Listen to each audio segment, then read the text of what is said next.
So in this sector, do you see a shortage of a certain type of skill at the moment that some of the maybe the Gen Z people can look to fill and should aspire to fill?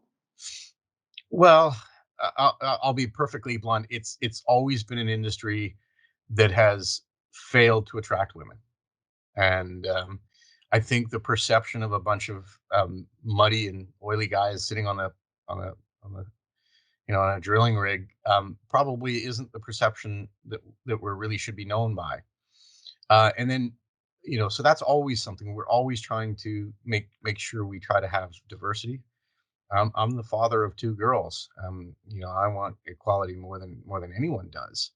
Um, so we work hard for that, and I think my colleagues in the industry would say the same thing.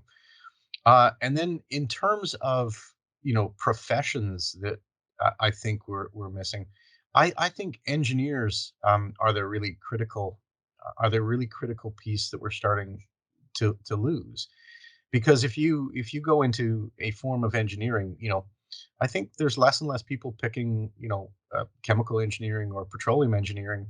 Mechanical, electrical, these things are attracting more people. So your geologists will always be limited on what they do.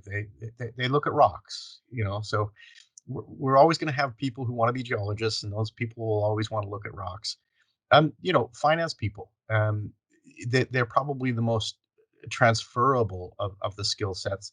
Finance person, can work in lots of different industries, but the petroleum engineer, the subsurface engineer, the facilities engineer who wants to work on wind farms instead of working on gas plants. I think the engineers are the critical component. And if I were to try to look forward and say where we would have shortages and thus where we would have greater demand, and let's be honest, greater demand is greater compensation, I would say it's the engineering fields.